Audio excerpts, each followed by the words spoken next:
It's like firecrackers, and then you've got like things just like cracking whips like near you. That's the bullet penetrating like the sound barrier and making that noise. Oh my! And then of course, if it's hitting things around you, that's an obvious way to know too. Yeah. So when things are exploding behind you. So we're in a gunfight, right?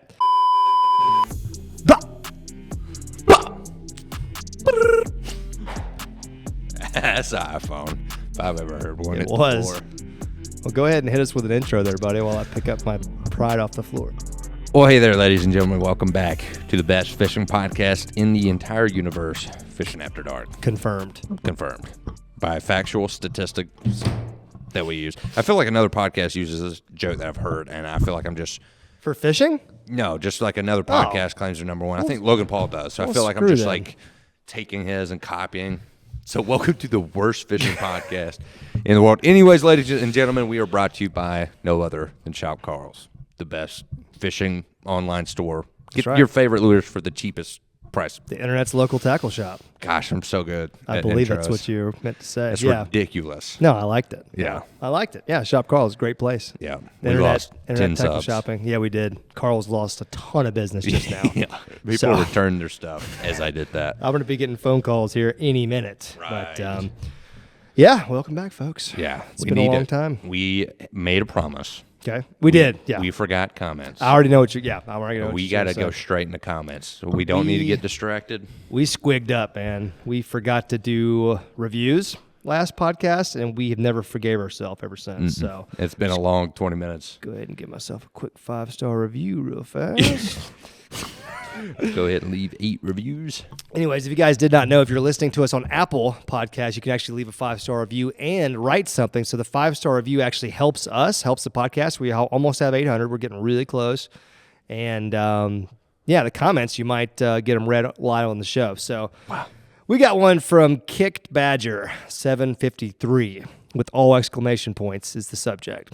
Dang, that's dope. Kicked Badger says, I love this podcast, but if y'all think this is cool, check out LOJO on YouTube. He makes really good content. Wow. That seems like I just made that. Kicked Badger. It's almost like... Yeah, that's weird. Badger sucks. Yeah. I'll take it, dude. I want to... That's weird. It's, what's great now is we have servers in this building, so I can actually read comments live, and that one I did not pre-read. Yeah. So I was it seems like I cherry-picked that one because somebody talked good about me, but I swear it's the first one I pulled up. Subscribe to LOJO, baby. Let's keep it going. Geez, let's keep it going. Well, we got DJ D-Rec 87. My guys, is what he said. Okay. I absolutely love the show and love all of y'all's channels. I haven't been freshwater fishing since I was a kid, and watching you guys had me back to yanking lips again. Keep it up, boys. Thank you, DJ. Thanks, DJ. We will keep it up for all the people out there who cannot fish. We'll be yanking lips. We'll be yanking them. Oh, God, these comments. Holy moly. There's so many of them. Oh, man. And they're so long. Read one that makes you feel weird. Okay. We got KDOHON. Love the podcast. We're the SWAT team, and it gets cut off right there. Hey, guys, love the show. I'm listening to the SWAT team raid the house. Listening to it now. I love the vibe, you guys. I'm a Leo supporter. Cops. Something. Wait, what? Officers. Isn't Leo something like that? I could have made myself look like I'm a Leo supporter, but that story buried the treble hook deep in there. What does that mean? Law enforcement officer? Yeah. I'm a law enforcement officer supporter, but that story buried the treble hook deep in there. Okay, got it. Love the podcast. Keep it up. I really chalk my energy on the water to you guys and the Guggen Squad. Again, guys, love the show. Keep it cranking. Yeah. So I think it was just saying he supports law and order and everything, but that SWAT team raid seemed kind of shady. Leo. Law enforcement officer. Yeah. Zodiac sign. Well, I know it's a zodiac sign, bro. Latin for lion. Yeah? Means you're lively, fun, loyal, honest. Well, then he's telling the freaking truth. This podcast is the best. To that guy. We got honorary whose fish name's bro. Katie. Yeah. Oh, man, here we go. Here we go, baby. Let's go. Honorary fish bro. And the subject line is Armadillo Walking Dead Adventures. Let's go. So if that joke has gone over y'all's head, I don't know what to tell you. You're going to have to check out the old Banger podcast with our good friends Jiggin and Yappy. Yeah. His comment says, I love the podcast. I've been watching LOJO for the past 3 years and love watching AO open up and hopefully become a Guggen member within the next year. When are we going to see Fishing After Dark merch? That's a good question. Oh, shoot. I wonder if we could do that. Well, I've thought about it, but merch is one of them things that you don't want to rush. You don't want to you don't want to come out of the gate with a passion project like this. Like, we didn't do this to make money. Now, does it make money? Yes, but we didn't do it to make money. So that being said, we're not just going to do merch just to make a quick buck. Yeah, we got to You know what I mean? Right. Like, we have to spend some time, actually make it right. But maybe that's something we can talk about real soon. That's the first time I've seen somebody ask, I think. Yeah. Comment down below if you'd like a little fishing after dark. Yeah. Let us know Fishing After Dark merch, kind of how y'all feel about that, and we will address it. Let's just do one more. I don't know how many I've done. That's 4. That's 4? Yeah, you need one more. Okay, one more. The Greatest Fisherman. That's who this person is, and he says it's the best podcast in the world. Hi, I watch your podcast all the time. Even when I go on road trips, I listen to it whenever I can, and I love the conversations. Thank you. It's all about those conversations. All about it. We're realizing that you guys actually prefer, it seems like you guys prefer the type of podcast that we do when we're kind of just sitting down and we're just talking like crazy stuff. Like, you know, telling stories, reminiscing back on old times, or like, you know, just talking about whatever. I think you guys really enjoy just these bros only, off the dome, kind of like, we might have like 1 or 2 main topics that we want to hit, but the rest of it's just off the dome. Just like straight, like with me and you were riding down the road in the truck or something like that. Yeah. You know what I mean? So we're starting to figure out you guys actually like that kind of stuff. So we're going to make sure we do it more often. Yeah. Yeah. I like that. I feel like I just talked a long time with all those reviews. So please steer us. I'll indulge you. Take a hold of the ship. Be our steward, if you will. And maybe just pretend we're on a river. You mean crash and burn? Is that what you want me to do? I'm just saying it would be great if we had a river steward. That's all I'm saying. To steer this Fishing After Dark ship. So go ahead. Take the reins, my friend. We're going to keep I almost said the Fisher steward. Oh, wow. I just squigged that big time. I'm calling you the Fisher. The old brain bucket. Yeah, no, it's fine. Anyways, I want to keep the river steward alive, and I think people at home really respect the river steward. So we're going to do our best to keep it alive. Yeah, super pumped. Sorry about that, buddy. All right. People love it, though. It's not just me. Like, people love it. I don't think I do. I think you're wrong. Yep. There's a loogie indoors. We're good. That reminds me of today's video topic. Yeah. Go ahead and hop in her. Loogie indoors. Is that the topic? Living outdoors. Okay. See what I did there?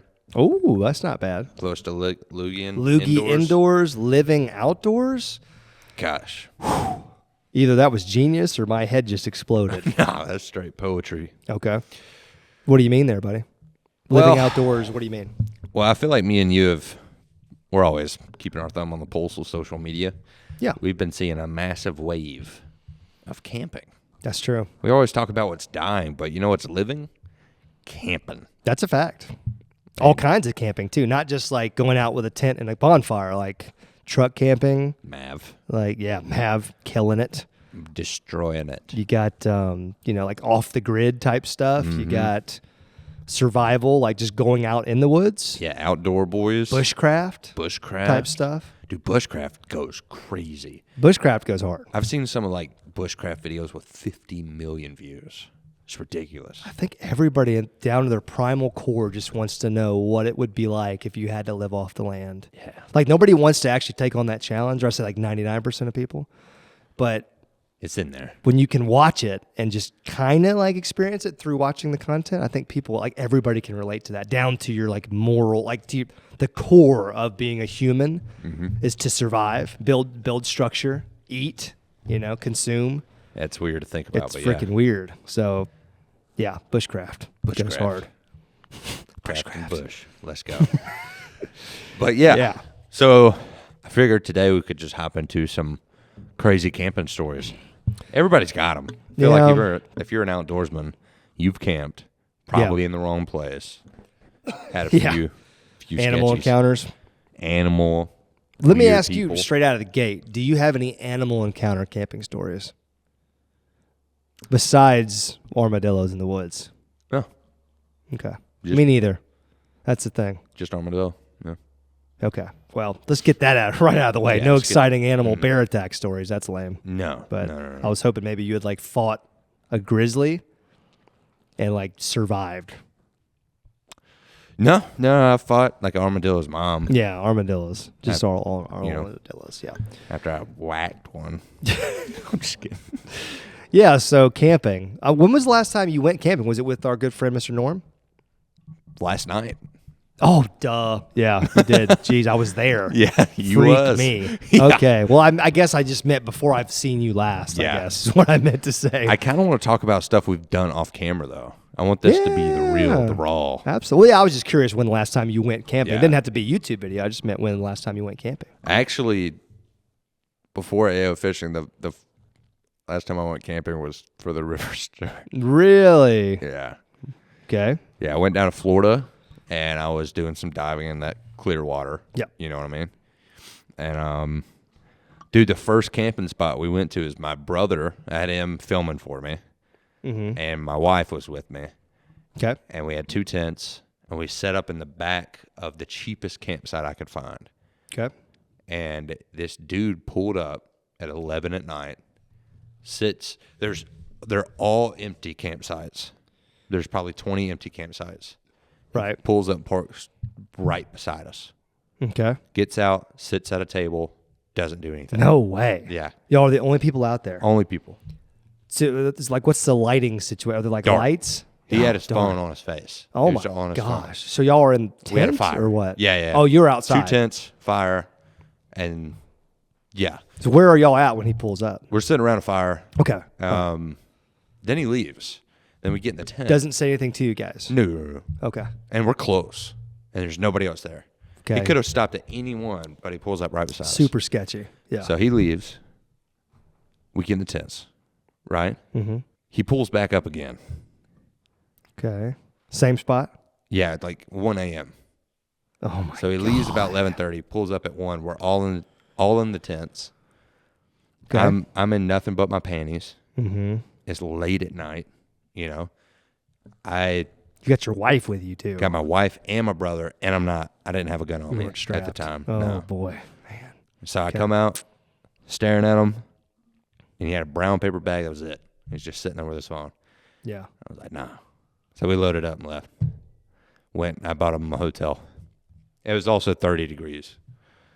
Oh my gosh. Wait, so this guy pulled up twice, didn't say anything either time. Yep. Did he say anything when y'all left? No. And he was just staring the whole time. Like, he was looking at us. That's what made me, like, every time I looked over, he was just like, Dude, that's so sketchy, man. isn't it? Jesus. And it sucked because there was no security. It was privately owned, and it was the cheapest campsite I've ever been to. Right. Yeah. So that's where people go to freaking do whatever that yeah. guy was doing up to no good, probably. Mm-hmm. Wow. Dude, that's super intense. Right. If you had a gun, do you think you would have like had it in your hand? Like you think you would? Yeah. Were you that nervous? Like you'd have been holding it the whole time? Yeah. Dang, dude, that's intense.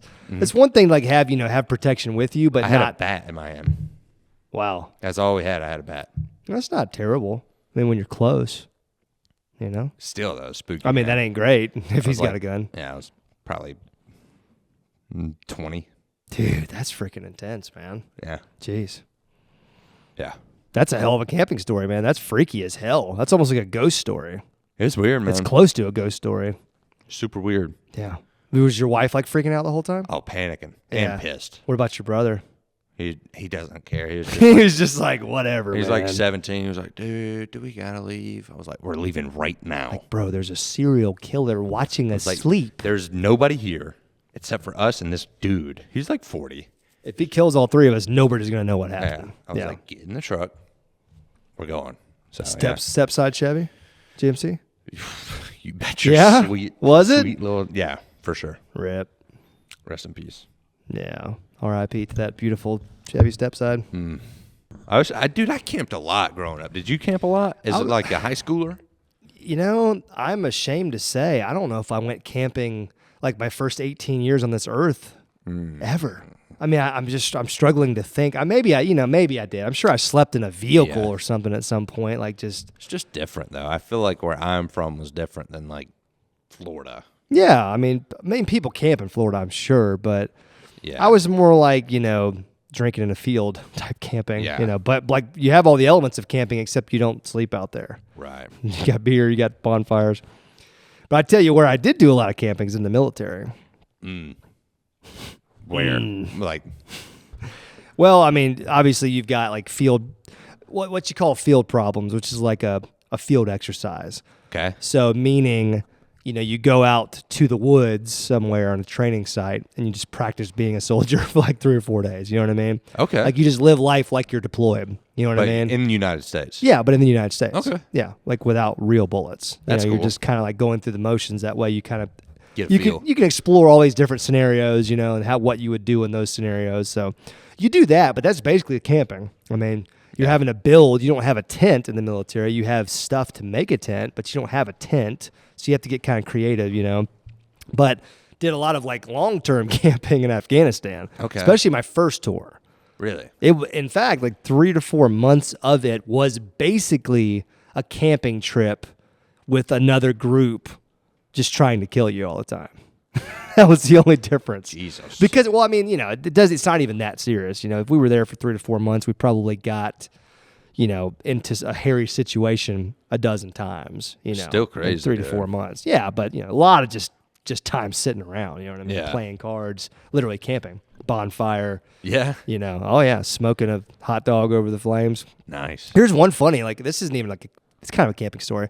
So we're on this mountaintop, right? And this was my, like that 3 to 4 month period of time. Right? Afghanistan, right? Afghanistan. My first tour, 2008, approximately like June to October or June to September, November, or something like that. Like from middle of the summer to it's starting to get cold. We spent that time on one particular mountaintop, okay, right on the Pakistan border. Anyways, there was only like 10 or 12 of us at a time up on the mountaintop. Now down here at the lower part of the mountain, you've got like the rest of the platoons. So you've got like another 60, 70 soldiers down here. Yep. But then we would rotate like 10 or 12 guys up to this, OP, which is like it's where you can overwatch everything. Okay. Where you can see all the surrounding areas. You can prevent enemy movement from getting to the big place where the rest of the guys are kind of like resting and just, recovering from their little patrols or whatever. So when you went up there, you went for 10 days at a time. That's crazy. So 10 days of camping and just, securing the area. But anyway, so didn't have a lot of food on this deployment. It was straight MREs and water, which was scarce from time to time. There was actually a time when we ran out of water on that mountain for a few hours. Like did not have any, which is a big no-no. That's crazy. We had to do an emergency resupply. Anyways, so this one day, okay, now when you're on a mountain, like I said, a lot of times there's nothing going on. So during the day, you're just sitting there. A lot of times, you're literally just staring off into space, right? Now, what you'll see a lot of times in a combat area, you'll see helicopters, you'll see planes, just kind of like in the distance, going from here to there to here.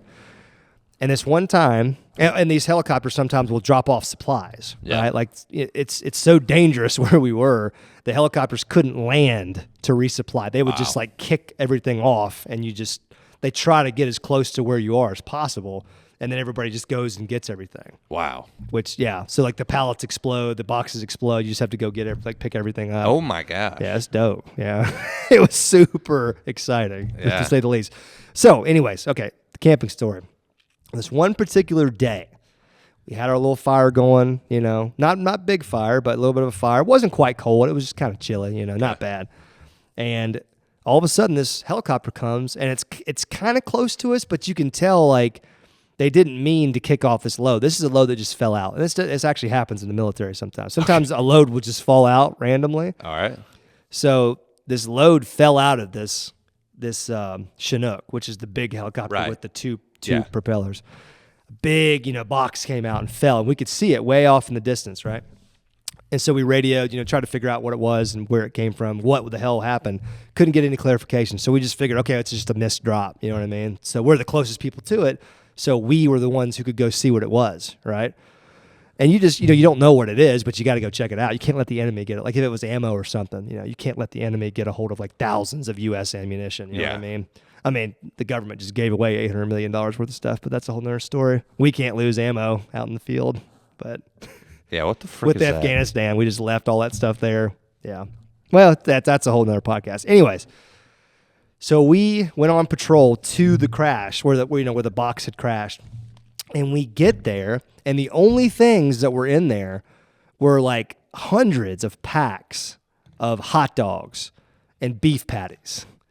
Okay, So all it was like refrigerated, and there was like hundreds of them. It was you could imagine a pallet like full, like 4 feet high, and then shrink wrapped and dropped out of a plane. That's how many hot dogs and beef patties there were. So of course we're just like, oh, sweet. We had nothing but MREs for months, bro. And MREs are not good, right? So hot dogs and beef patties, that's like eating filet mignon, That's like, this is the best of the best, bro.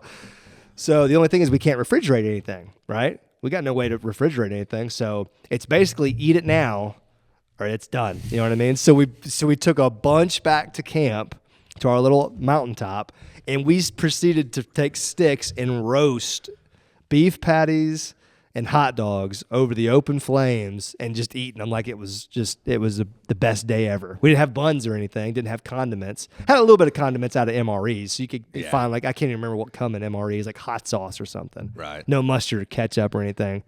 But yeah, I just remember that being a really good memory though, because it was just like, we ain't eating MREs tonight, baby. We eating this top flight beef hot dogs and beef patties. That's crazy. So like, it was just, we were all just happy as hell the rest of that day.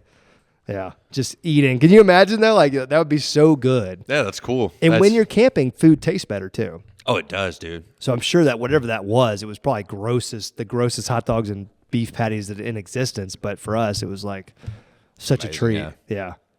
That's cool. Yeah, it was fun. You've never told me that story. I've got pictures of it too. I think I've got a picture or two of like us like trying to shove our hot dogs in somebody's mouth or something, Yeah. You know how guys. Yeah, I mean, if there's a hot dog, somebody's going to put a hot dog in somebody else's mouth. Right. That's just going to happen. We did that. We did. Squad's Instagram. Yeah, it's my wife's favorite picture. Yeah. Oh yeah. Hell That's funny. Yeah, but it was a good day though. Definitely stands out in my mind as one of the positive memories of my life. That's cool, dude. What? I know this is random, but what were the sticks like over there? The sticks? What do you mean, like the roasting sticks? Yeah, I mean, like what kind of trees are you working with on that mountain? Well, are they the same as over here? Well, I mean, it depends on what like region of the country you're talking about. You know what I mean? Like it's like America.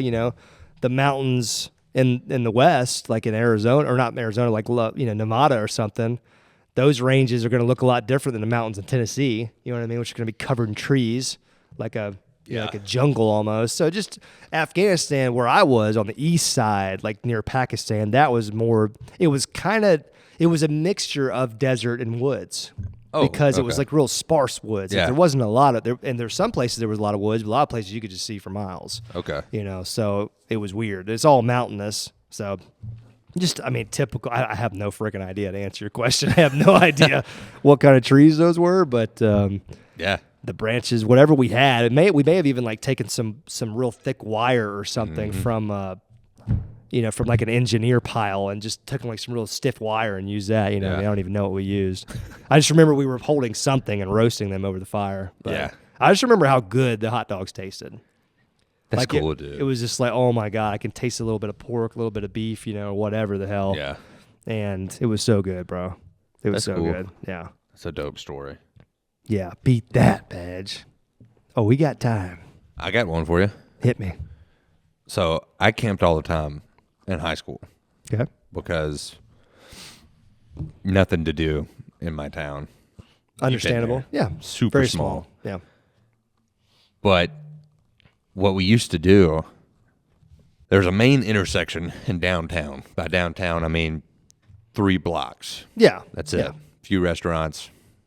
Yeah. Yeah. But there was a main intersection, and there was one like accounting firm on this side of the street, and then directly diagonally across was an Irish bread pub, and it was open till like 3 a.m. Wow. They had it upstairs. You had to be like 21.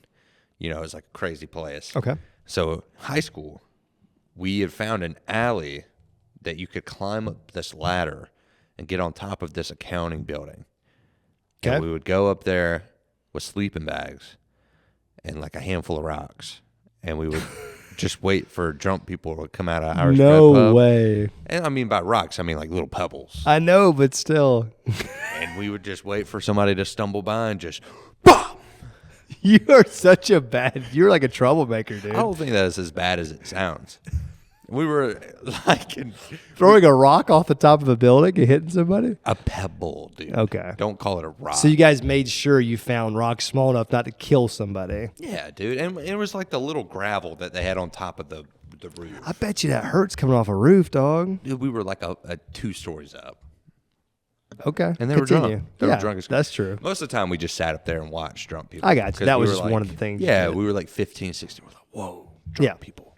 Yeah, for sure. Can't believe it. A lot of appeal to that. Yeah. Yeah. And then it just felt cool, too, because we would like be up there and like the police drive by. Hide. Everybody get down. Everybody down. Hide the Even though sleeping bags. Police know you're up there. They're like, God, these freaking kids. We don't care. We're not going to bust you, stupid kids. But, dude, we camped on those roofs a lot in high school.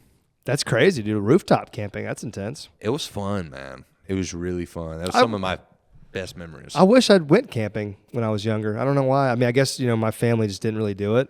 It's all about your environment. You know what I mean? Yeah. If you grow up and your 3 best friends don't camp, you're not going to be the freaking weirdo that camps unless like your parents do it or something. So, all my friends played sports or played video games, like that was pretty much the even split. Yeah. So that was where my friends were. You know? Like I didn't hunt. Like I had a bunch of friends in high school that were like the hunting type, like kind of like I am now. You know what I mean? Like I'd love to be in the woods, doing whatever, just whether it's hunting or just anything, just building something. It doesn't matter. Right. But I didn't really hang out with those guys in high school. I knew them, but I didn't really hang out with them, so I never really had the opportunity to camp. No, dude. It's I mean, fun. you know what? We may have camped in my backyard once or twice. Yeah. You know what I mean? Like you'll do with the kids. Like you take the tent outside and you No rooftop action?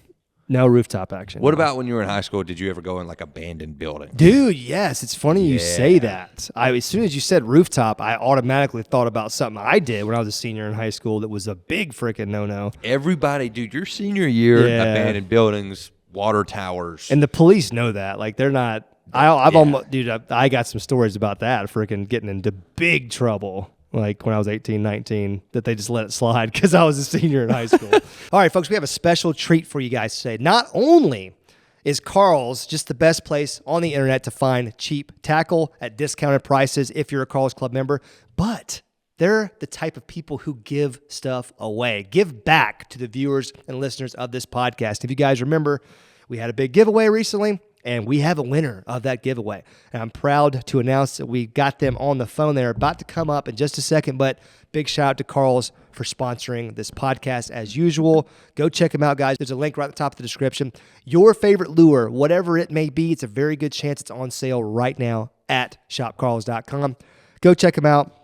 Now, sit back, relax, and enjoy our interview with the giveaway winner. Josh Wagner is his name, and he joins us right now. Hello? Hey, what's up, Josh? What's up, man? What's up, man? How you doing, brother? I'm doing all right. You? I'm good, man. I'd like to first apologize because we had Wi-Fi out here like 5 minutes ago, and I don't know if like all my kids are sucking up the Wi-Fi juice or what, but all of a sudden we just, the video aspect crapped out on us. So, apologize for that. But, dude, first and foremost, congratulations, man, on winning this thing. Congrats, my man. Let me ask you, dude, when you entered, right? So when you made your little purchase to enter, what kind of stuff did you get? I want to get to know you better, like as an angler. What were the lures you were buying when you signed up for this giveaway? Tell me. I went and bought the Hummer. I'm good with the Hummer, topwater Hummer, and I buy swim baits. Let's go. Okay.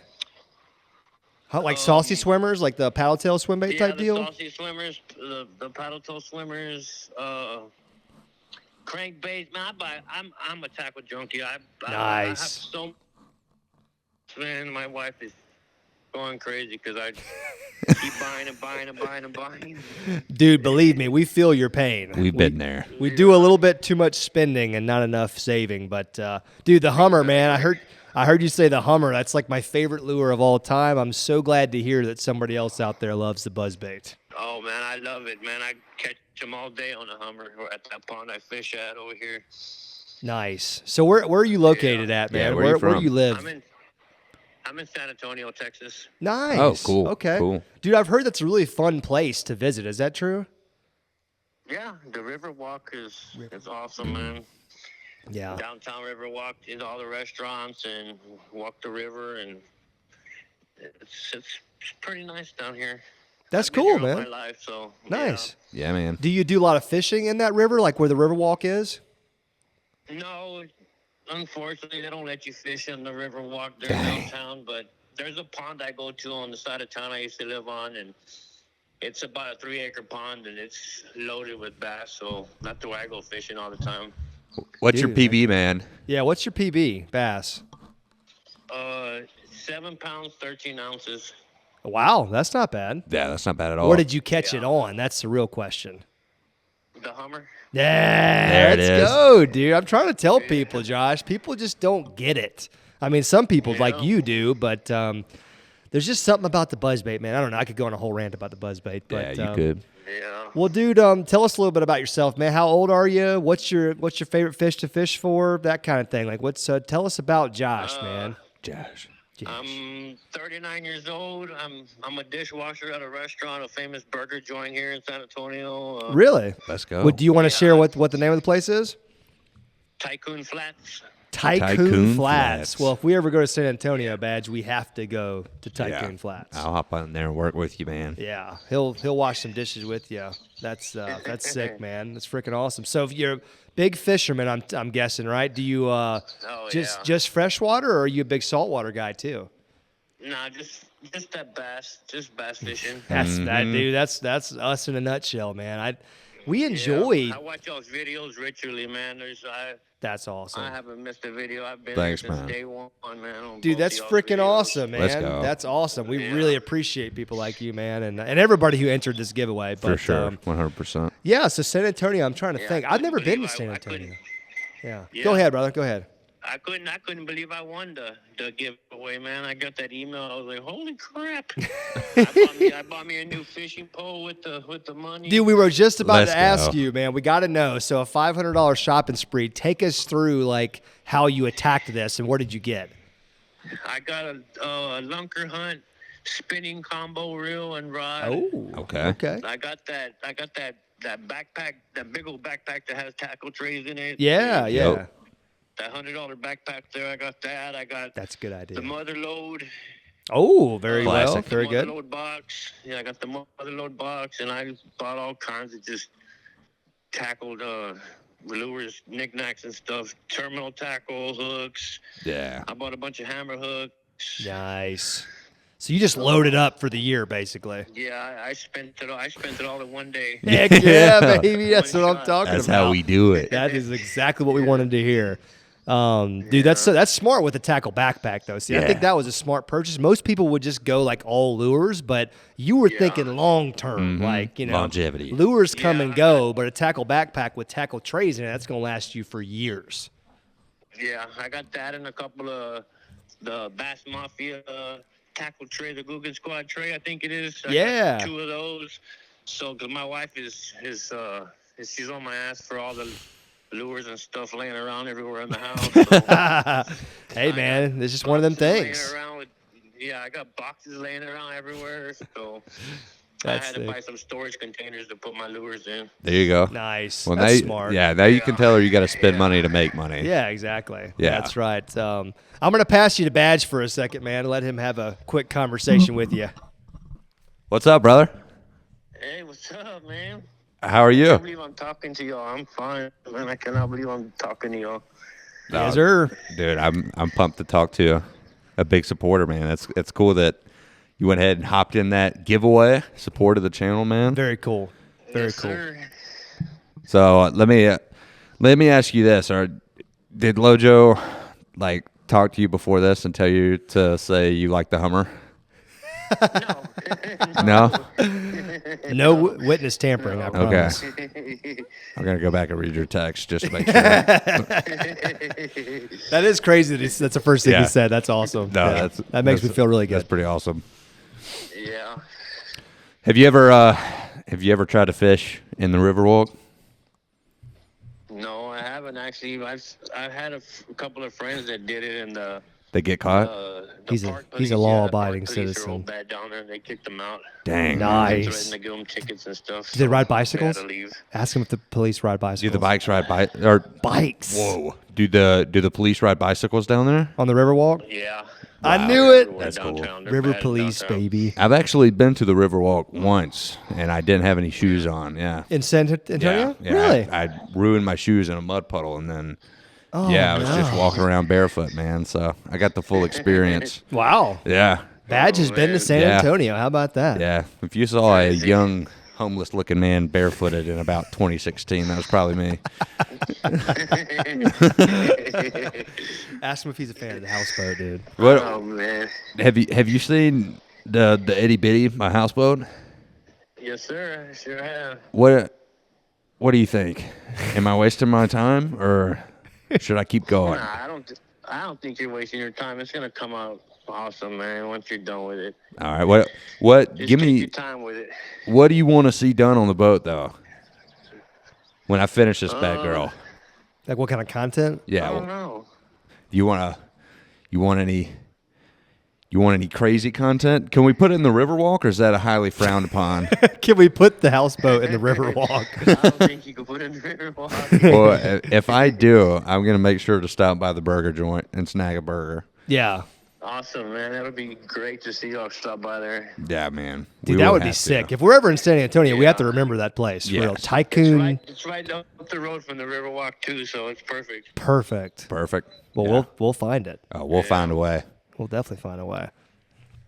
Awesome. You can pass it back to me. Okay, I'm gonna hand you back to Lojo, Bram. All right, thank you. I appreciate it, man. Yeah, man. Yeah, and he can still hear you, by the way, so you can still feel free to talk to Badge. I just got the phone over here, so let's do kind of let's do some rapid fire about you, Josh. So I'm just gonna ask some questions, and you give me like a rapid fire answer, okay? Okay. What is your favorite fishing season? So we got four seasons. What's your favorite fishing season? Spring, nice. So you're in Right it there. right now. I'm with right? you. Yeah. I'm waiting for Monday to go on my day off to go fishing all day long, man. I can't wait for Monday and Tuesdays. Those are my days off, and that's all I do is fish. Nice. Are they bedding yet where you are? Are they up? I didn't get to go last week, and I don't know for sure, but I was catching them pretty good with the nuke punch and the bandito bug 2 weeks ago when I went. Man, they were going crazy off the nuke punch and the bandito bug. But those are such good bed baits, man. They are so good because they're so small. You know, it's like such a small profile. I love it, dude. I love Me too. Yeah. I can't wait for the lizard to come out, the Googan Squad lizard. Bro, man. I know. Baits right there. Dude, wait till you see it, man. I was actually lucky enough to be slightly involved in the process of making it, and it's so sick, dude. It's like the sickest lizard that's ever been in existence. And I'm not just saying that. Like, it's a whole new idea on lizards. It's going to blow people's minds. But I can't wait. Do you hunt, or are you just strictly a fisherman? I've hunted a few times when I was younger with my dad, but I haven't gone lately. I got you. But I love hunting. I love watching it. I just ain't had no time to go. I hear that, brother. I've been there. Dude. I got 3 kids, so. Nice. Okay. You want to shout them out, man, on the podcast? Yeah. My son, Joshua Jr., he's 3. Juniors, I like that. Yep. Did you hear me? I accidentally hit mute. Yeah, no, we're good, brother. We hear you. Okay. My son Josh, he's 3. My daughter Pixie, she's 8, and my other daughter Summer Rain, she's 10. Nice. A girl dad then, huh? Yeah, man. Yeah, 2 girls and a boy. That's what I got, man. We're in the same boat, and it's all trouble. Yeah. Yeah. We're getting to that age already, man. The girls, oh my God. Yeah? I was going to say, I've got young girls, so tell me there's some hope ahead of me. Yeah, I hope, man. He said, I hope, man. No more hope. Just hang on. I like that. Hey, honesty, man. I like that. I'm a big fan. God, what was I going to ask you? I was going to ask him something else. Jeez. Just trying to get to know you better, man. San Antonio, big fisherman, freshwater guy, committed to the little green fish. You sound a lot like us, man. Like we love other types of fishing. It just nothing gets us going like those little green fish. You know what I mean? It's just so weird. Sure, man. It's so much fun. Bass fishing. Oh my God, it's so much fun. I love it. Have you been like a fisherman your whole life, or is this, Yeah. I've been a fisherman ever since I've been able to walk and hold a pole, man. Yeah, I hear that, dude. That's freaking awesome. That is cool. See, I'm one of those weirdos. I didn't grow up fishing. I just kind of fell into it later on in life. But it's so cool to hear people like fish their entire lives. That's freaking sick. Yeah, I love it, man. I love just to get away and just fish and be in my own zone, quietness, get away from everybody for a while, and just lay some fish, man. Yeah, for sure. Let me ask you this. So you're obviously a fan of the podcast because you listened and you heard about the giveaway and everything. Yes, sir. What is your favorite topic that we do on this podcast? Like we've had a few like recurring themes. We've had on a bunch of guests. Like, what are the type of podcasts that we do that are your favorite? I like when y'all do like the top 10. Top 10 things, Yeah, ranking. Yeah, we like ranking stuff. Yeah. We do a terrible job at it, but we do our best. You know what I mean? Yeah. Yeah, I liked the lure one the other day. That one was awesome. Yeah, we had a lot of fun doing that. Did you agree with our list or not, or what? Yeah. Nice. There you go. Sure did. We accidentally omitted spinnerbaits and chatterbaits because we just forgot they existed for some reason. I don't know. I don't know how that happened, by the way. See, ask him who his least favorite fishing YouTuber is. Okay, here we go. Got one for you, Josh, courtesy of our good friend AR Fishing. Who is your least favorite fishing YouTuber? Don't say AR. I have to say One Rod One. No! Oh my gosh! So what was the reasoning behind that? I didn't hear that. He's kind of loud and annoying sometimes. Oh man, he does get super hyped. That Mike is just—he wears his emotions on his sleeve. Up and just annoying sometimes. Sometimes too loud. I'm not gonna lie. I didn't think you were gonna answer that. I thought you were gonna like just say, "Well, I don't know." But no, I like that. Came out. I like that. Honesty. I respect honesty almost above all else, Josh. So you are definitely impressing me right now. Oh gosh, have you? You know, I've been inspired by Badge, as you guys, you know. I mean, I started my own little boat project. Do you think my little boat's got some potential? The old Phantom. Yeah, I seen the bottom was all messed up in it, huh? Yeah, we cut the floor out, but it's okay though. She's gonna see some better days. If I had to guess, she's gonna see some better days. I can't wait to see that one up and going. Gee, that was a nice boat, man. It was a real nice boat. Dude, it is, man. The fiberglass, the outside, the hull itself is in great shape. It's just all the wood and stuff is basically rotted. But I'm a little ahead on my journey right now. Like where I am right now, I'm a couple videos ahead. So I will tell you, we're going to turn this thing around, man. It's going to turn into something really good. Yeah, I can't wait. Yeah, dude. Awesome, dude. What about answer one more thing for me, man. What if you could only use one type of lure for the rest of your fishing life, right? So just one type of lure, what would it be? Probably the lizard. Lizard. Yeah. Dude, I love the dedication to the lizard, man. Yeah, that's what I've used to use all the time, and that's all I would buy was a Zoom lizard and the June bug color, and I would catch them all day long on that lizard. Dude, June bug lizard, man, in the south, dude, the southern bass, you literally cannot beat it. That's freaking cool, man. You wait till you see our lizard, bro. I'm telling you. I think it's gonna like debut. It's gonna debut like where people can see it, like an iCast or whatever. But you know, that'll be right around the corner. I mean, that'll be here before you know it. Plus, I've got a lot of content coming out where I'm actually using it like behind the scenes and stuff. So.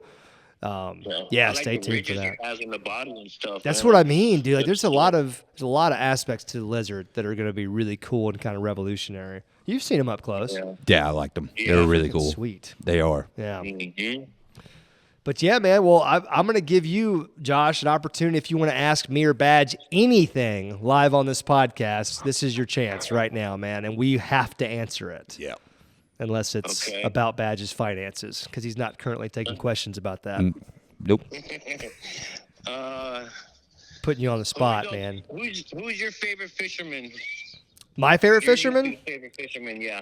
Okay, like favorite YouTube fisherman or just like favorite person who fishes? Who's your favorite YouTuber fisherman? Ooh, okay, that's a tough call. Let me think. Okay, my favorite, like right now or all time? What?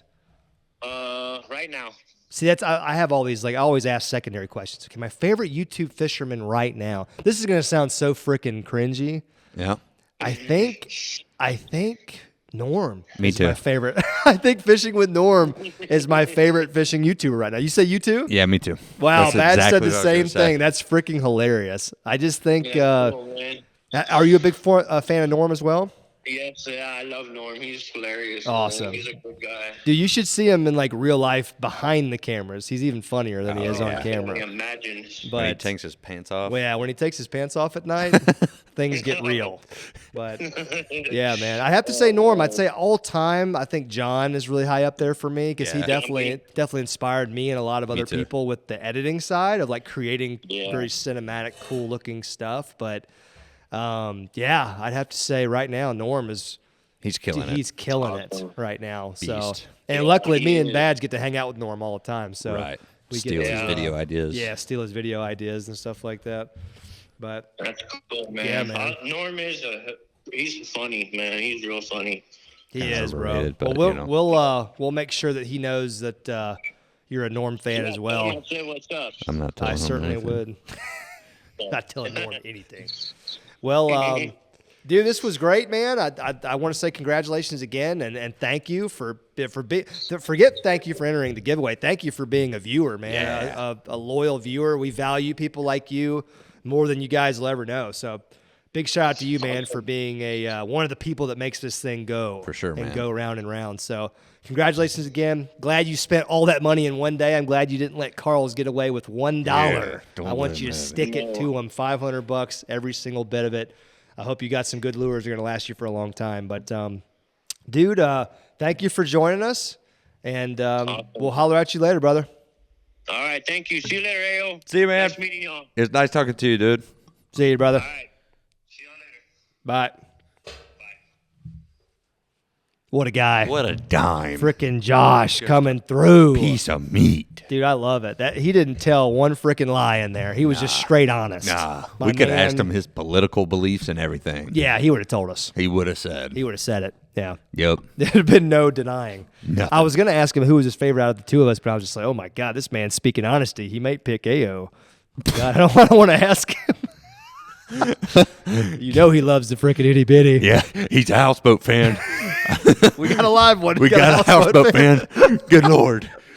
Yeah, that was cool. But Yeah. let's take this opportunity to thank every single one of you guys, though, that entered that giveaway. Or if you've ever gone to Carl's because we are a promoter of Carl's and made a purchase, thank you to each and every single one of you and all of you that just listen to the podcast. But Yeah. Big shout it's out. great to be able to pick out a person and really reward them to show that we do care. And Yeah. it's, No, it's cool. And it's cool to talk to people and realize it is cool. there's actually people back there. There's actually people behind the screen watching and doesn't clicking, feel real. clicking thumbs up and making positive comments and like being Yeah. a part of our community. And we have a laughing. community Yeah. here, you know? It This is a doesn't community. feel like that. you I know, because we live in our own little bubbles and we Right. don't need a whole lot of people that love fishing after dark, but No. there are a lot of people out there, man. This is the world's best fishing podcast. What the frick? #1 ranked, baby. Nobody has more 5-star reviews than us on Apple. I will say that. That's a fact. Like no fishing podcast that I've seen. Unless What other fishing podcast is there? well, there's Ike and Ellie's got one. There's some out there. Who? I'm just kidding. Dang, Mike and Ike and Ellie. Yeah, if you want to come on the podcast. Yeah, we should get Ike and Ellie on. We could get Ike and Ellie on, probably. We could get old Ikey Mikey, as I like to call him. Yeah, Off yeah. screen, yeah, Personally? when we're hanging out. Yeah, you know. for sure. Ikey, Mikey Ikes, Zykey Tykes. Just go down the list of fake nicknames. Mike and Fake. Ike's. What do you think? Well, no, excuse me. I meant Yeah, lovable. right. He Terms likes the of pet endearment. names. He's, Yeah, for he's sure. super into it. All right, folks, back to the podcast. So this one time during my senior year, me and about, like, I don't know, 5, 6, 7 friends, Okay. we snuck into this building. So I should preface this. So I live in a small town too, probably just like yours or some variation of it. It's like 2,000 people. Graduating class was like 50. Yep. So that Okay. shows you how Okay. small my town was. So in the town, there's only like one building that's bigger than like 2-3 stories, right? Like there's no Right. high rises where I grew up. So and the tallest building was like a 8 or 10 story, like an old peanut mill. Okay. You know what I mean? Like an old industrial That's building. typically the abandoned. That's the typically mills. the mill, exactly. Could have been a peanut mill. I have no idea. No idea. I know it was like right dead in the middle of town and everybody knew about it. But there was a fence around it, so there was like a section of fence that you could kind of like squeeze through. I can't even remember like any of the details at all. Yep. So we sneak in. But dude, the building itself is complete. Like it's been condemned for like a decade. So like the building's falling apart. Like you walk in the front door, like half the roof's caved in. You know what I mean? Like it's super dangerous. Looking back on it now, I'd be like, oh my God, you could be killed in a place like that, in a second. I would never get on a rooftop again. Yeah. Well, yeah. Wait till exactly. We're too. Yeah. We're heading to the freaking way worse part. I'm afraid of heights, by the way. I'm not sure if the audience at home knows, even though I've flown in helicopters and airplanes and freaking, good God, all that stuff. Right. But doesn't matter. I'm still afraid of heights, and I always was. I always have been. So, anyway, we start like kind of negotiating our way through the building. It's like the Goonies, man. You're trying to. Do you even know that movie? I know reference? It. Yep. Like trying to like squeeze in through here and like hop up over here. You know, you're going through this just dark, nasty. I think we had flashlights, but it was just like that. I mean, just like that. I even remember feeling like, oh, this is so freaking cool. We're like, you know, it's like exploring this building. We shouldn't be here right now. And so somebody like finds like an elevator shaft and like there were stairs and stuff. Oh my gosh. So there was people like trying to get to the roof, right? And so eventually somebody finds the stairs. It's actually in decent shape. And even with the stairs, there were like stairs missing. It was so freaking dangerous, bro. Gosh. So dangerous. So we finally, dude, get up to like the last door and we open the door and we're on the freaking roof. You know what I mean? Like, jeez. And dude, the roof is in like, it's caving in over here. It's like got a huge. And you're saying 8 stories? Yeah. Oh my gosh. Up there, bro. Dead. Like up dead, there. dead. If you fall. Yeah. If you trip, you're going to die a gruesome death. But like, you know, once you get up there, it's super cool initially because like you can see, oh, there's a gas station over there. There's like Subway over there. Right. You know, you can see the whole freaking town. I mean, you can see miles in every direction. So then we start walking around the roof and I get kind of close to an edge. Oof. Now, I don't know if anybody else gets this other than people who are afraid of heights, but when you get like, if you're standing in the middle of a roof, 100,000 feet in the air, you're not going to care. It's only where you could when you can see down. Like when you see down and you're close to that down, like the gravity of falling, that's when something like hits you and you're just like everything just kind of like shrinks inside you. You're just like, oh my God, you like recoil away from. So I got like right on the edge to like look. I guess that's when I found out. I was afraid of heights because I'd never flown or anything before then too. Dude, my palms are so sweaty right now. Dude, I mean, and I was nowhere near the edge. You know what I mean? Like in reality, I was nowhere near falling, but I just kind of like stuck my head over, you know, and just I felt like I was falling for a second and I had to like just like run away from the edge. And I was down the stairs and out of that building within like 10 minutes after that. I flew through that hazardous building to get out of there. I was just, all of a sudden I was just like, oh my God, we're going to die in here. This building is going to collapse on us. We're going to be a news story, 7, high school seniors killed in freaking mill collapse. Like that's not going to be me. So I got the frick out of there. It was so crazy though, man. I'd never noticed that. I never knew that's how that was like my first experience knowing that I was afraid of something. And it was so crazy because my body just like recoiled in disgust. It was just like, get back, you dumb bastard. Like, oh man, I panicked. Yeah. Even talking about it now, I'm just like, whew, jeez, man. Yeah. So you got a nice abandoned building story, right? Yeah, dude. I actually have a terrifying story as well, but we had an abandoned building in the same stretch of blocks. Like, so we would get up on this roof to watch drunk people, climb down, walk out of the alley across the street, abandoned building. Nice. The tallest building in the town is 3 stories. Okay. So there's nothing on, your peanut mill or whatever. Right. But 3 stories tall. Yeah, it's still freaking tall. It's still 30 feet in the air. I mean. Dude, but this one had no, like, nothing holding you out. There's just open doors, open windows. Yeah. So you would climb in a window, and it was just like there's still old office equipment. Abandoned building. Yeah. You get the idea. Mm-hmm. So one time, me and it was three of us, 3 of my buddies, same guys we camped with. We go into this building, and we're like trying to find our way to the roof. And we're we're doing what high school students do. We're just running through sheetrock or, just definitely enjoying a building that's just falling apart. Yeah, like you would be walking, whole roofs open. You're just underneath. Well, I'm sure we broke some stuff while we were in there too. It's part of it, dude. Yeah. So then we go back the next week, and it's like this cool thing we're doing. And then one of us was like, dude, we got to get on the roof. And there's no way to get on the roof. So we go outside and we scale up and we like hop each other up on one level and then hop on each other's back and pull each other up. We climb, like if you can picture massive steps up 3 stories. Okay. And we get up there, roof's covered in like this plastic, like a big slip and slide almost. It's like this rubbery thing.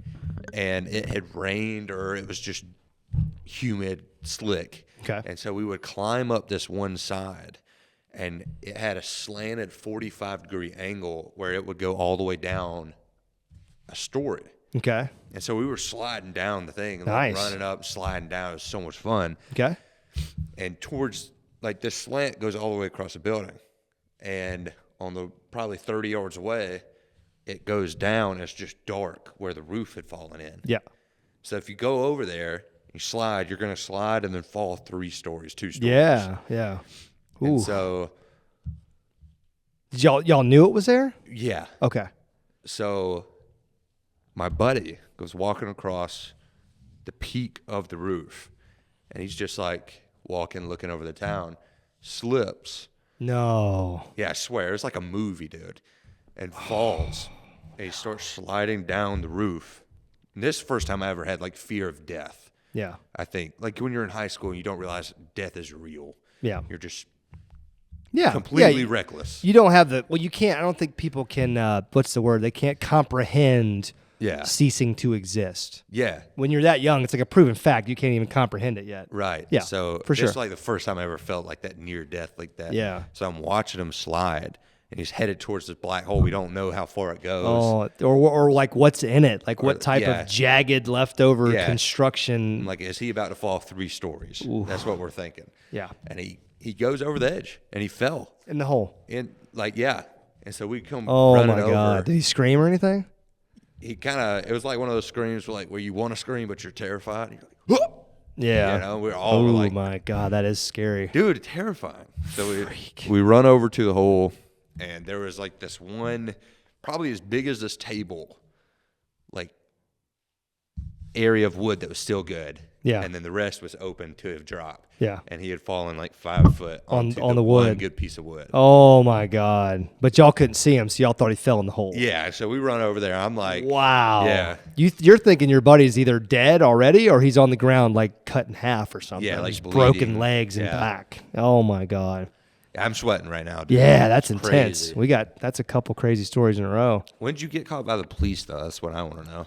Caught by the police. You said when you were 18, Oh 19. my gosh, yes. This is not, I'm not done with my I was about to say I have one more camping story in Afghanistan as well involving the Taliban. So have to get that one in there too. Jeez. Yeah, remind me. I don't want to forget that one. Let's see. High school. Okay, so this is actually right after high school. I actually just went in the military, but I was still like 18, 19 range. Yeah, so you could basically say I was a senior in high school. Same thing, yeah. I think I'd been out of basic training or something, but that was it. So me and my buddy, actually my brother, we were riding around. I think he was in the Army too, but he was in a different unit. But somehow we were on leave at the same time at home, right? Yeah. And we're riding around, just whatever, freaking young punks, 19 years old in the Army, badasses. Or at least that's what we think. We were both football players, we loved each other. And we ran into a guy I used to work with. I used to work at the Piggly Wiggly when I was in high school, right? Dope. Big stalker. Big back stalker. Major moves. So I knew this kid from working at Piggly Wiggly. He was a lot younger than us. He was like 3 or 4 years younger than us, and he was kind of a shrimpy kid too. Okay. And we had ran into him earlier in the night, right? And he was kind of beat up, like he had like a black eye. People look like they've been beat up when they've been beat up. Your clothes are disheveled. You're bleeding a little bit. Like you look like you got in a fight. You're defeated, yeah. Yeah, you're defeated. He was definitely defeated. I think he even cried at one point. Dope. And he just told us, so-and-so just like jumped me and like beat me up, Jeez. So we got kind of mad because my brother knew him too. And I mean, he was a weakling, you know what I mean? Like there's just like a rule, you know what I mean? Like if you know, if you know a guy is kind of like shrimpy, weak, I mean, you could make fun of him if you want and you're his friend, but if you once you cross the physical line, now you're beating up a weaker kid. Yeah, that's fricked up. You know what I mean? And we knew who that guy was. Okay. Because the guy that had gotten beat up had said, him and two of his buddies, they're walking down by blah, blah, blah, whatever. Yeah. That's when they jumped me or whatever. So you killed him? Right. Okay. End of the podcast. So me and my brother were just like, okay, well, we're just going to ride around looking for these guys, right? My brother has a BB gun, pellet gun, pistol. You can see where this story is going. Yep. It looks real. Good Lord. It looks like the real freaking thing, especially at night, which it was, and especially in a moving car. Good gosh. So we ride around, and sure as hell, we find those three guys. And I just bought my truck, which was like a Nissan Titan. It was like a 04 or something, but this was like in 2006. So I felt like a freaking baller. Yeah. You know what I mean? Got that signing bonus check and went out and bought a freaking truck. Yeah. So I pull up, my brother's hanging out in the freaking passenger seat. So I like whip up on him real hard and aggressive. You know what I mean? Like kind of go over the curb a little bit onto him. And he hangs out the window with his fake gun, my God! And who knows what I think he had said, you fuck with so and so again, we'll come back and kill you.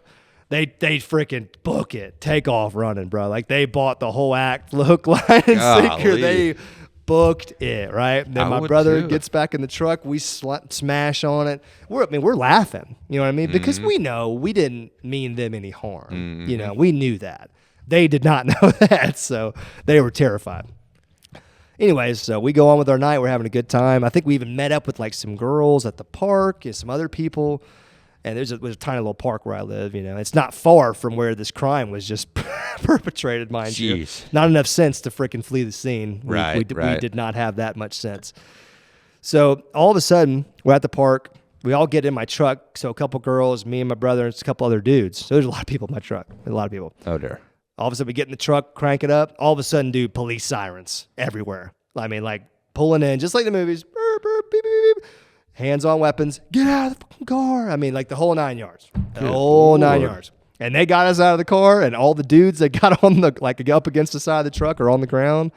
I think the girls, they just told them to like leave or something. I can't even remember what the frick happened. Dang. They may have. I think the girls had a car there too. They were just like, get the frick out of here, Yeah.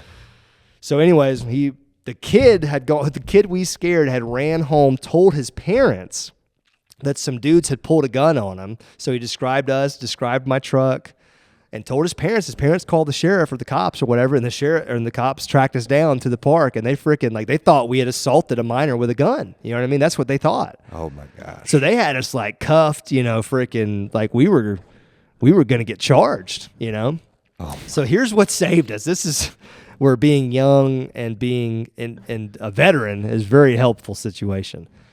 So eventually it got to the point, talking to the cops where we had showed the gun and they realized it was fake. Yep. And we had explained the story. We told the exact story that I just told.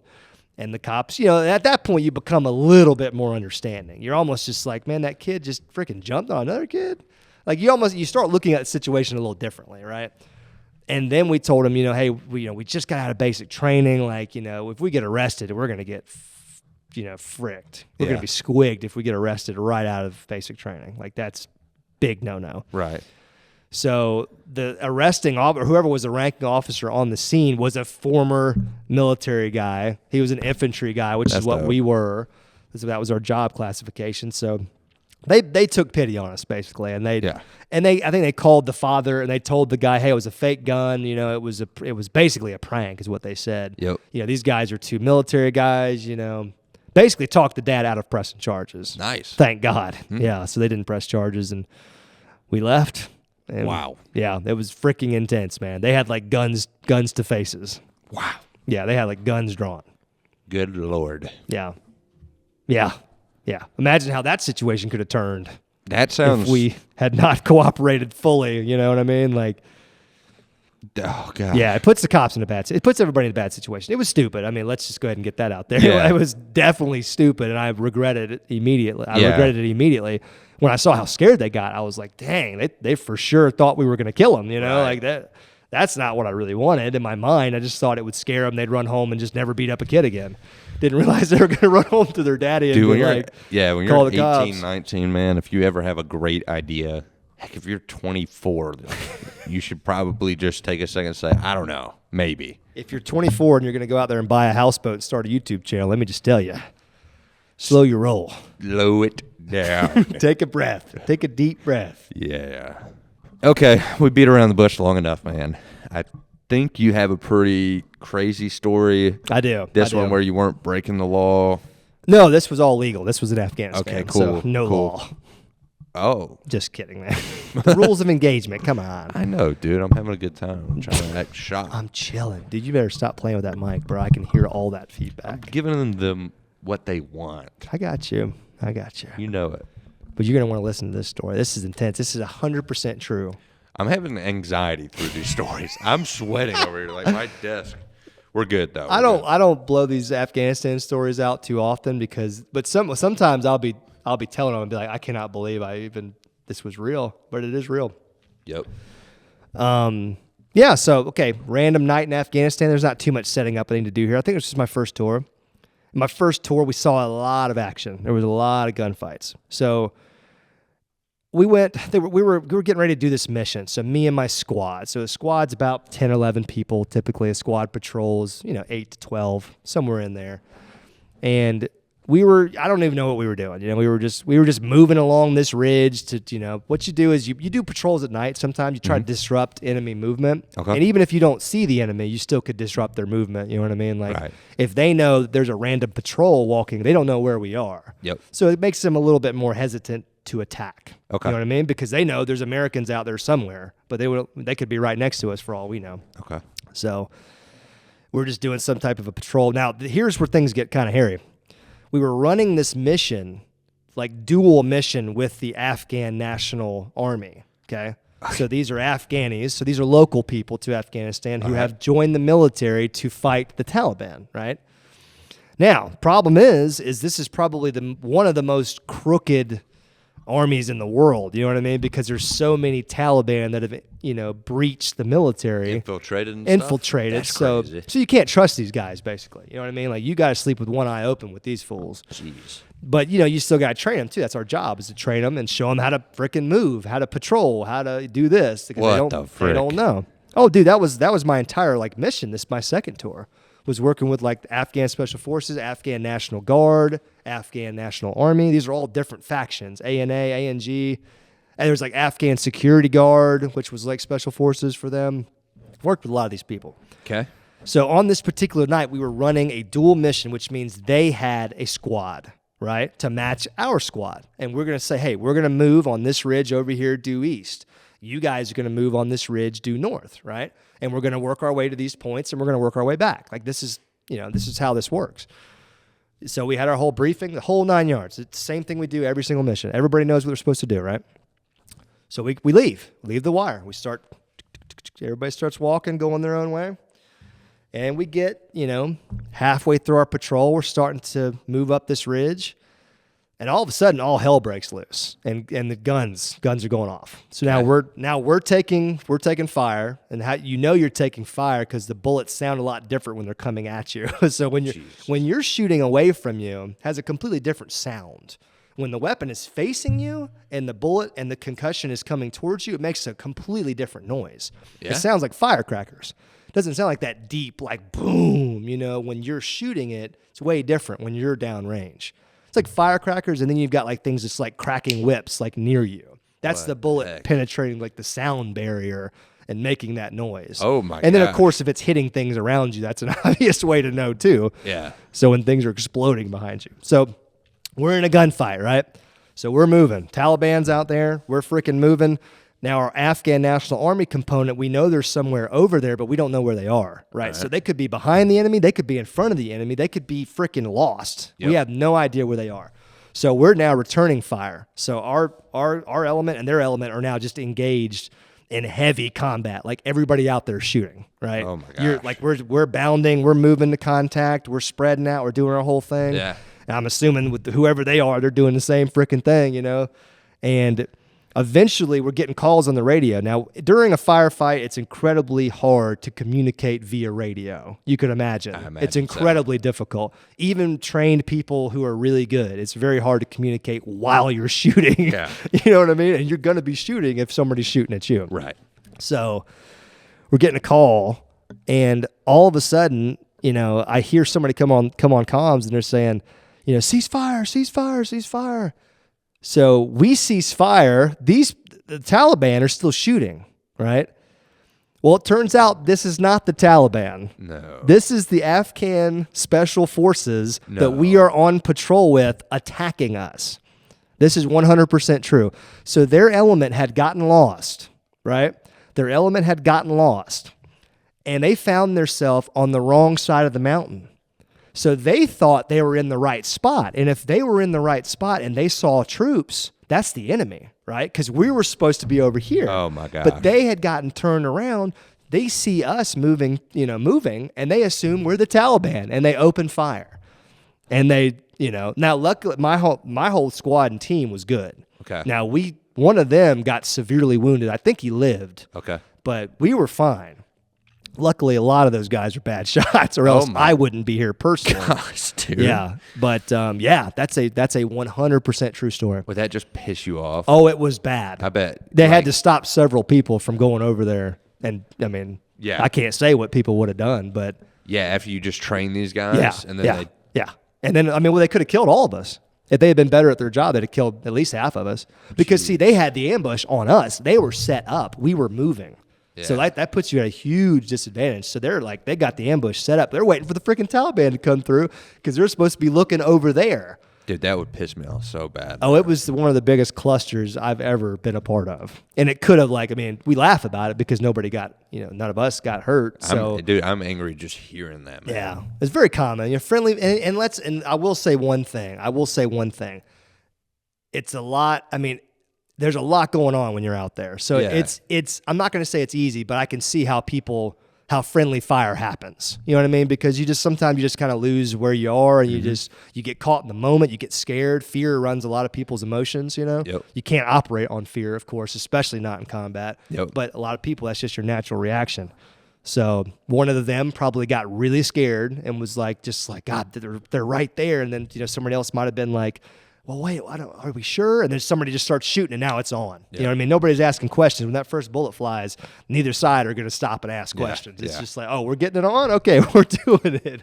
That's a true story, man. That's so intense. now how that's camping related is, I think afterwards we came back to the COP is what we call it. It's a really small base, very small base. Not even a base. It's just a bunch of mud huts with 50, 60 soldiers in them. But we went back there, and I think they had offered us a goat or something as retribution. They were gonna slaughter a goat and cook it for us or something because they were sorry. And they had a bonfire and stuff over there. Well, we didn't go over there. No, we basically told them to fuck off. Yeah. Because they were on the same little place as us, the same everything. The people that just almost killed us were sleeping. You had to camp with, basically. Yeah. What the heck? It was tense when we first got back. I'm telling you, there was a couple people that were really upset that were gonna, do some things that would be not mentionable ever again. Yeah. So, but it didn't happen. It didn't get to that point, thank God. But yeah, that's crazy, dude. Yeah, that's crazy. I've been on the verge of death a few times, but that was the first time that it was would have been a mix-up. What a terrible way. Yeah. So. Yeah, that's one of my favorite stories ever, actually. Yeah, that's crazy. It was just unbelievable. You couldn't even comprehend it after, because, you get done with the firefight and you hear on the radio, that's ASG. And they're just no, there's no way. Yeah, that is. Their radio people's talking to them, and our radio people's talking to them, and those two people are talking to each other, and they're just hey, stop! You're shooting at each other, because they're both radioing in the firefight to each other. And then finally somebody figures out that you're shooting at the same people. Yeah, it was freaking wild, bro. It it really opened my eyes, like, to not trust anybody ever again. Yeah, dude. Like, but really though. Yeah. Not those guys. I never trusted any of those guys. And I tried to work with them, and I tried to impart some knowledge when I could. And I was nice. I wasn't like, I was mean sometimes, but most of them, they had it coming. They were real lazy. They didn't want to do anything. And they smoked their like pot all day. Yeah. It's something different. It's like hashish. It's kind of different than pot. Same effect. But it's similar. Yeah. So they just be stoned all day. Yeah. Jeez, dude. It's a wild world, man. Yeah. Wow. We should keep on sprinkling these Afghanistan stories in there. Yeah, they blow my brain. See, I don't like telling a bunch of them, like a lot. I just feel like I'm being some self-righteous freaking veteran. It's like not pounding self-righteous. my own. I mean, it's just we've all experienced different things. I climbed in an abandoned building. You fought for our country. It's right. It's different levels of life experience. Right, That's all it is. Yeah, dude, it was wild. Freaking and nighttime firefights are already like the most intense things that exist. Oh, it sounds it. I mean, everything at night is more intense. Boating at night. Me and you have almost died on a boat a couple times at night. So anything at night is going to be 10 times scarier than during the day, whatever that same activity was. Right. So yeah, man, you can just literally see bullets flying. I mean, you got tracers coming right at you, and it's like Star Wars. You got like laser beams coming at you. It's like, whoa. Yeah. So